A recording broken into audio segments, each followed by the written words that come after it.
이사야 50장 마지막 부분 10절과 11절 보도록 하겠습니다.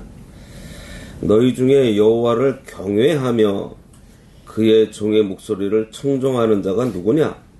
흑암 중에 행하여 빛이 없는 자라도 여호와의 이름을 의뢰하며 자기 하나님께 의지할지어다. 보라, 불을 피우고 횃불을 둘러띈 자여, 너희가 다 너희의 불꽃 가운데로 걸어가며 너희가 피운 횃불 가운데로 걸어갈지어다. 너희가 내 손에서 얻을 것이 이것이라. 너희가 고통이 있는 곳에 누우리라. 오늘 말씀의 제목은 빛이 없어도 하나님을 의뢰하라 입니다. 오늘 본문은 하나님의 백성들에게 환난 가운데서도 온전히 하나님의 말씀에 순종하면서 하나님만 의지할 것을 권면하는 말씀이에요.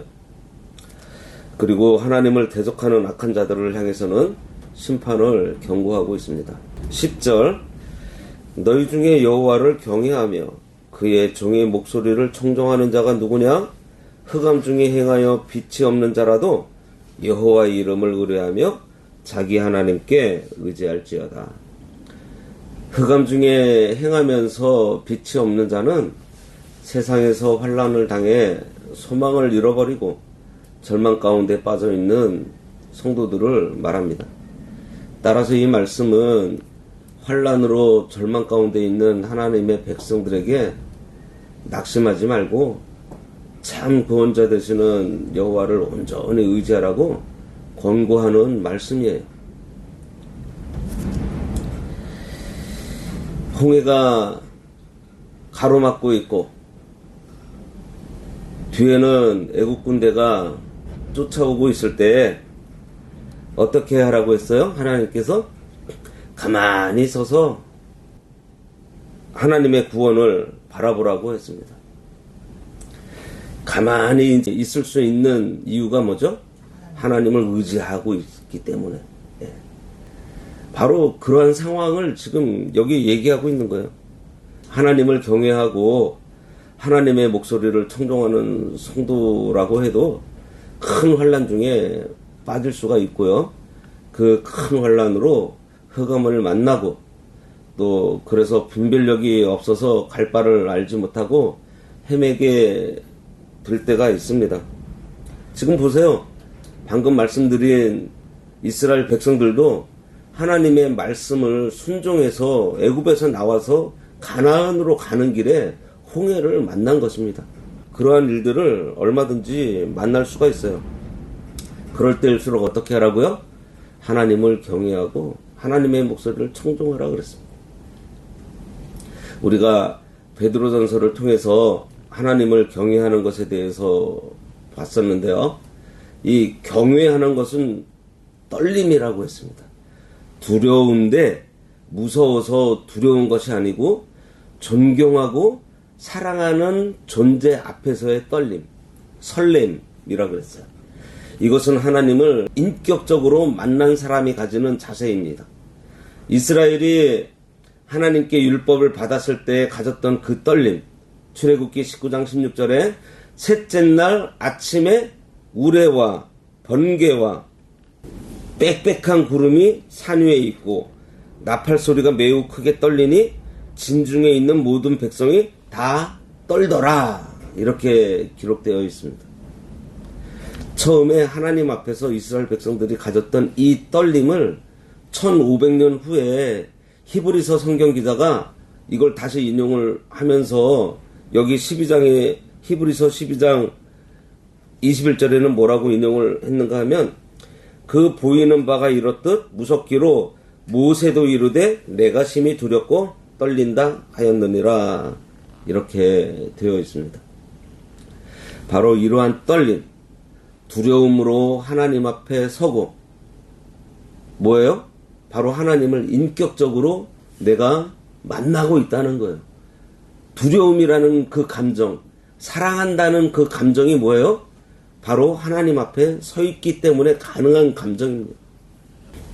하나님의 말씀을 듣고 순종하라는 말씀이에요. 바로 이러한 떨림, 두려움으로 하나님 앞에 서고 하나님의 말씀을 듣고 하나님의 말씀을 순종하라는 말씀이에요.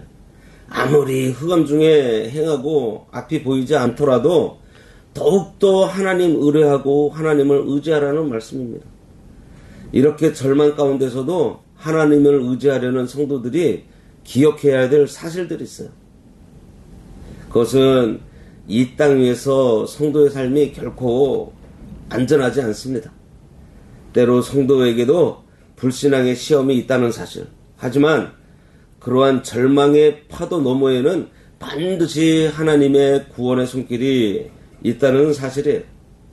따라서 언제나 흔들리지 않는 믿음으로 하나님을 소망하며 우리가 의지해야 하겠습니다.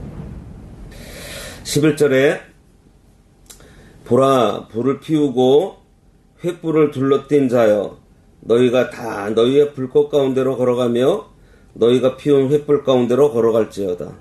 너희가 내 손에서 얻을 것이 이것이라. 너희가 고통이 있는 곳에 누우리라. 하나님을 대적하면서 불의를 행하는 악한 자를 지금 여기 불로 묘사하고 있습니다. 여기 불은 의인들을 해치려고 하는 악한 자들의 독한 혀를 말하고 있어요. 불을 피운다는 것은 악한 말로 의인들을 음해하는 것을 가리킵니다. 야고보서 3장 5절과 6절에서는요. 독한 혀는 온 세상을 불사르는 불이고 불의의 세계라고 기록하고 있어요. 그러므로 여기서 횃불은 의인을 해하려고 하는 악인들의 아주 간사한 계략을 말하고 있어요. 하나님의 종 이사야를 대적하기 위해서 앞장서서 이사야를 음해했지만 오히려 자기들이 해놓은 그 말에 의해서 거기에 걸려 넘어지게 된다는 예언입니다.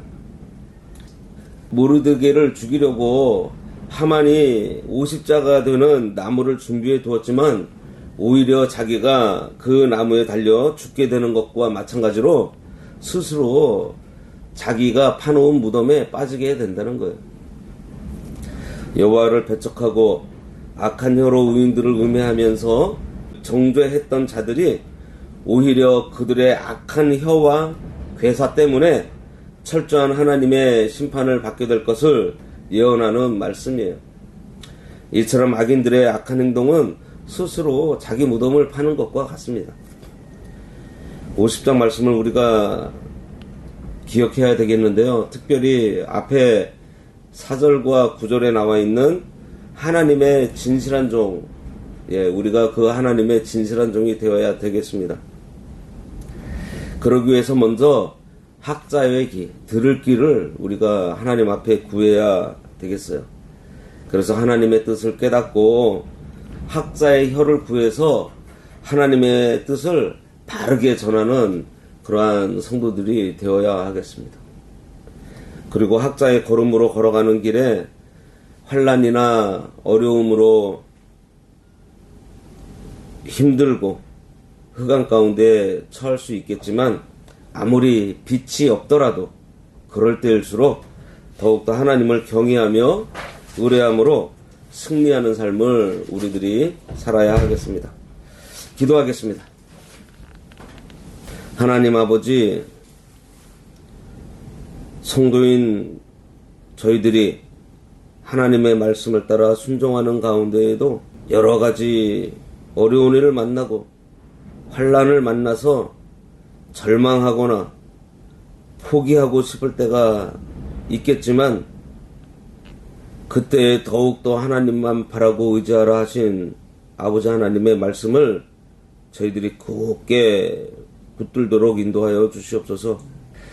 홍해가 앞에 있을 때 이스라엘은 원망해도 모세는 하나님께 기도하며 응답받은 것처럼 저희들도 흑암으로 빛이 없더라도 더욱더 하나님만 의지하며 하나님만 의뢰하며 하나님께 아뢰며 믿음으로 이 세상을 승리하며 살아갈 수 있도록 인도하여 주시옵소서.